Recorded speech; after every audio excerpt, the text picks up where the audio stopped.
Hello everybody, Sir Beaton here.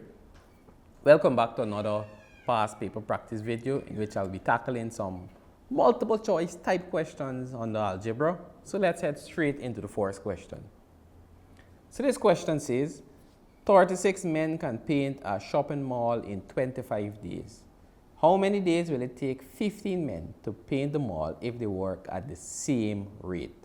So we see 36 men can paint a shopping mall in 25 days. Let's say, we don't know what is the work required to paint the shopping mall. So let's say this is represented by X. So if 36 men can complete this work in 25 days, so we know if we divide, we don't know how much work it is. So if X will represent the amount of work that they have to do, and if 36 men can do this, so we divide the X by 36, and we see this will give us 25 days. So this is the amount of work they have to do, and 36 men will tackle this work and they will complete it in 25 days. So let's find the amount of work that it will take to paint the shopping mall. So X is just used to represent what it will take to paint the shopping mall. So we see X will be equal to 25, and when you take over the 36, it will multiply 25 multiplied by 36. So you see X will be equal to 25 times 36, that would give me 900. So I'm just using X to represent the things that have to be completed by the 36 men. So 900 in this case. So they want to know how many days it will take 15 men to paint the mall. So we know X is equal to 900. So we know it's the same amount of things I have to do. So in this case, we know it's 900 divided by how many men do we have? This time we have 15 men. So 900 divided by 15 men in this case will give us how many days? So we know 15 can go into 96 times, so this will take them 60 days. So it will take 15 men 60 days to paint the mall using this approach that we just did. All right, so it will take 36 men 25 days, and it will take 15 men 60 days to paint the mall. So the next question says, if X is equal to 4 and Y is equal to 2, then the value of X squared plus 3Y all divided by XY is, so we see X is 4, so we'll replace X with 4. So this will be, instead of X squared, we'll have 4 squared plus 3 multiplied by Y, which is 2, all divided by XY, which is 4 multiplied by Y, which is 2. So 4 squared would be 4, 4, 16, plus 3 times 2 is 6, all divided by 4, 2 is 8. So this will be 16 plus 6 will give me 22 over 8. So this will give me, so we can break this down, 8 divided by 2 would be 4, 22 divided by 2 would be 11. This is 11 over 4, which will give me 4 can go into 11 2 times. 4 2s 8, and I'm left with 3 over 4 remainder. So the answer is 2 and 3 over 4, which is D as the answer. So this one says, given that 3 open bracket x minus 1 close bracket minus 2 open bracket x minus 1 is equal to 7, the value of x is, so let me rewrite that. So 3 open bracket x minus 1 minus 2 open bracket x minus 1 is equal to 7, and they want to find what is the value of x. So we can just distribute this here throughout. There's another way to do this, but let's do this way. So 3 times x will give us 3x. 3 times negative 1 will give us negative 3. I distribute the negative 2. Negative 2 times x will give me negative 2x. Negative 2 times negative 1 will give me a plus 2. This is equal to 7. So I put all of the like terms together. So I'll have 3x minus 2x. Then I have minus 3 plus 2 is equal to 7.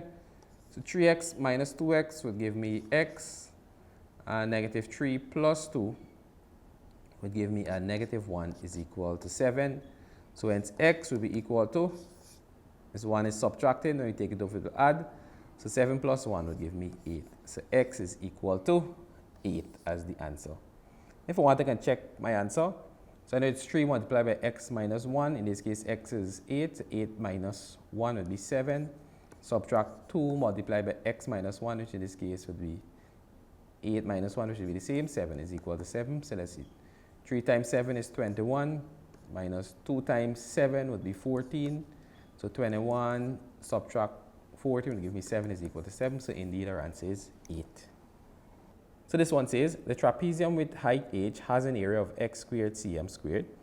The equation that can be used to find the value of x is, so we know the area is equal to x squared. So we know for trapezium, the formula to find area for trapezium is area is equal to half the sum of the parallel sides, which would be a plus b multiplied by the height. So in this case, they told us that the area is x squared. So we can replace area with x squared is equal to half. And the parallel sides would be 2 plus x minus 4. And then this will be multiplied by the height, which is h. So we can work out what's going on in this bracket first of all. So let's put the like terms together. So it will be x squared is equal to half. So we can put the like terms together. So we'll have, so we can get rid of this bracket since it's adding. This will be 2 minus 4 plus x multiplied by height. So this will be half is equal to 2 minus 4 is negative 2 plus x multiplied by the height. So this will then give us, so we see everything is multiplying. So we see we can multiply the half by the height. So the half by h would simply give me h over 2 multiplied by negative 2 plus x. And this is equal to x squared. So let's see which one of the answers has this as the answer. So the first one, it has h over 2, and we have x minus 2. So we can switch this wrong. Instead of negative 2 plus x, we can say x minus 2, which is the same thing as that. So the answer here is simply A. And the last one says 1 over 5x plus 2 over 3x is equal to, so 1 over 5x plus 2 over 3x is equal to, so let's find the LCM. So the LCM of 5 and 3 is 15. And the LCM of x and x would simply be x. So we work this out as a normal fraction. 15x divided by 5x would give me 3. So I multiply that answer here. So this will be 1 times 3 is 3 plus 15x divided by 3 is 5. I multiply that answer there. So 2 times 5 is 10. So 3 plus 10 would give me 13 over 15x. So 13 over 15x would simply give me D as the answer. And with that, this has brought me to the end of this video in which I tackled some concepts using some multiple choice type questions. And I want you to keep practicing using these concepts. And I'll see you in the next video in which I'll be tackling some more multiple choice type questions. So until then, keep practicing and take care.